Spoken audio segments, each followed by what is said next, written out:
May 1,500 pamilya sa Cavite ang lumikas dahil sa panalasa ng Bagyong Christine.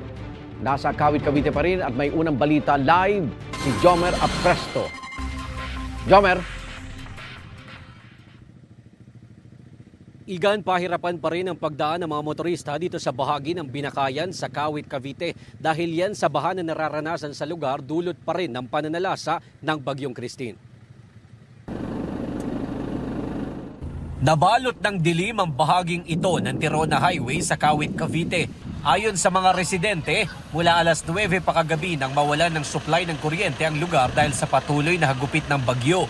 Nandito ako sa bahagi ng Tirona Highway sa Kawit, Cavite. Ito yung dadaanan mo kung pupunta ka ng Noveleta at Rosario, Cavite. Hinarang na kami ng mga rescue team dito dahil ang sinasabi ay mataas pa ang tubig baha sa bandang dulo kaya hindi pa rin pwedeng daanan ito ng anumang uri ng sasakyan. Ang motorcycle rider na si Jeffrey, alas 11 pa kagabi nang ma-stranded sa lugar. Galing pa raw siya ng Maynila at pauwi sana ng Rosario. Bukod sa baha, problema niya rin ang kanyang motorsiklo na tumirik sa Bacoor kaya kinailangan niya itong itulak hanggang sa Kawit. Kakakain ko lang po papuntang Rosario. Malaki po yun. Ano po yun, bali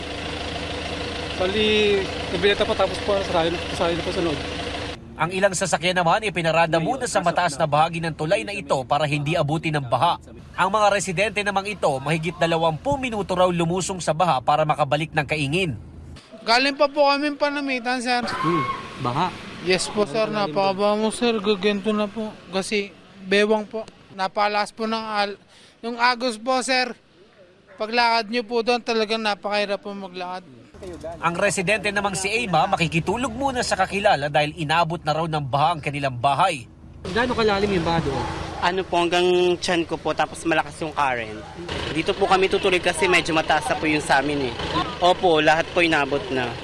Ayon sa Cavite Provincial Disaster Risk Reduction and Management Office, umabot na sa mahigit 1,500 pamilya ang inilikas mula sa buong lalawigan dahil sa bagyo. Pinakamarami raw dito ay mula sa Cavite City na aabot sa mahigit 500 pamilya at sa Ternate na aabot sa mahigit 300 pamilya. Ang bayan naman ng Noveleta hindi pa umano nakakapagpasa ng report dahil sa nagpapatuloy na rescue operation doon. Patuloy naman daw na inaalam ng Cavite PDRRMO kung ano-anong mga lugar ang wala pang supply ng tubig at kuryente hanggang sa ngayon, gayon din ang mga lugar na matataas pa ang tubig baha.